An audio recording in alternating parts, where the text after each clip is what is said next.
ಮಹಾರಾಷ್ಟ್ರ ಪಶ್ಚಿಮ ಘಟ್ಟಗಳಲ್ಲಿ ಸುರಿತಾ ಇರುವ ಮಳೆಗೆ ಉತ್ತರ ಕರ್ನಾಟಕದಲ್ಲಿ ಕೋಲಾಹಲವೇ ಸೃಷ್ಟಿಯಾಗಿದೆ. ಗ್ರಾಮದಲ್ಲಿ ಯಾರಾದರೂ ಸತ್ರೆ ಅಂತ್ಯಕ್ರಿಯೆ ಮಾಡೋಕೂ ಜಾಗ ಇಲ್ಲದಂತೆ ನೆರೆ ಆವರಿಸಿದೆ. ಪ್ರವಾಹದ ಪ್ರತಾಪಕ್ಕೆ ದಿಕ್ಕು ತೋಚದಾಗಿದೆ.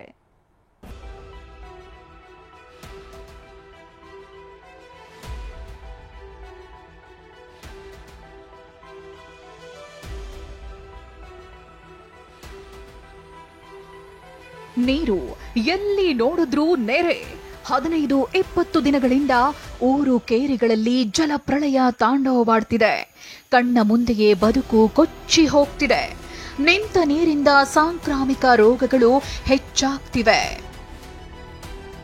ಕೃಷ್ಣಾ ತೀರದಲ್ಲಿ ತಗ್ಗದ ನೆರೆ, ಬದುಕಿಗೆ ಬರೆ. ಮಹಾರಾಷ್ಟ್ರದಲ್ಲಿ ವರುಣ ಅಬ್ಬರಿಸ್ತಿದ್ರೆ ಬೆಳಗಾವಿಯಲ್ಲಿ ನದಿಗಳು ನರ್ತಿಸ್ತಿವೆ. ಸಿಕ್ಕ ಕಡೆ ನುಗ್ತಿರೋ ಕೃಷ್ಣಾ ನದಿ ನೀರು ಚಿಕ್ಕೋಡಿ ತಾಲೂಕಿನ ಯಡೂರ ಗ್ರಾಮವನ್ನ ಆವರಿಸಿದೆ. ಸ್ಮಶಾನ, ಗೋಶಾಲೆ ಮುಳುಗಿದೆ. ಮೃತರ ಅಂತ್ಯ ಸಂಸ್ಕಾರಕ್ಕೂ ಗ್ರಾಮಸ್ಥರು ಪರದಾಡ್ತಿದ್ದಾರೆ. ಗೋಶಾಲೆಯಲ್ಲಿದ್ದ ನೂರಾರು ಗೋವುಗಳನ್ನ ಸ್ಥಳಾಂತರಿಸಲಾಗಿದೆ.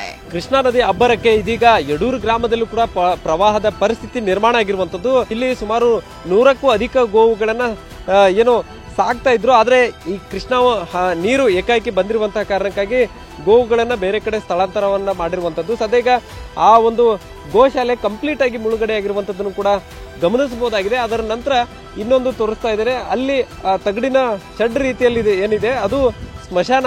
ಸೊ ಆ ಸ್ಮಶಾನ ಕೂಡ ಇದೀಗ ಕಂಪ್ಲೀಟ್ ಆಗಿ ಮುಳುಗಡೆ ಆಗಿರುವಂತದ್ದು. ಆಯ ತಪ್ಪಿ ಬೈಕ್ ಸಮೇತ ನಾಲೆ ಪಾಲಾದ ಸವಾರ. ಬೆಳಗಾವಿಯ ಅಲತಗ ಗ್ರಾಮದಲ್ಲಿ ಜ್ಯೋತಿನಾಥ್ ಪಾಟೀಲ್ ಹಾಗೂ ಸಹೋದರ ಓಂಕಾರ್ ಬೈಕ್ನಲ್ಲಿ ಸಲೂನ್ ಶಾಪ್ಗೆ ಹೋಗ್ತಿದ್ರು. ಈ ವೇಳೆ ಆಯತಪ್ಪಿ ಕಾಲುವೆಗೆ ಬಿದ್ದಿದ್ರು. ಜ್ಯೋತಿನಾಥ್ ಈಜಿ ದಡ ಸೇರಿದ್ರೆ ಬೈಕ್ ಸಮೇತ ಓಂಕಾರ್ ಕೊಚ್ಚಿ ಹೋಗಿದ್ದ. ಎಸ್ಡಿಆರ್ಎಫ್ ತಂಡ ಕಾರ್ಯಾಚರಣೆ ನಡೆಸಿ ಮೃತದೇಹ ಹೊರತೆಗೆದಿದೆ.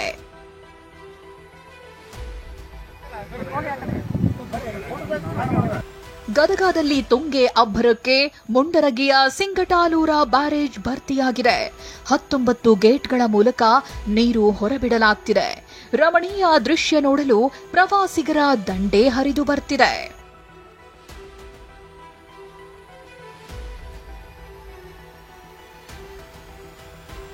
ಶೃಂಗೇರಿಯಲ್ಲಿ ಗುಡ್ಡ ಕುಸಿತ, ಶಾರದಾಂಬೆ ದೇಗುಲ ಸುತ್ತ ಆತಂಕ.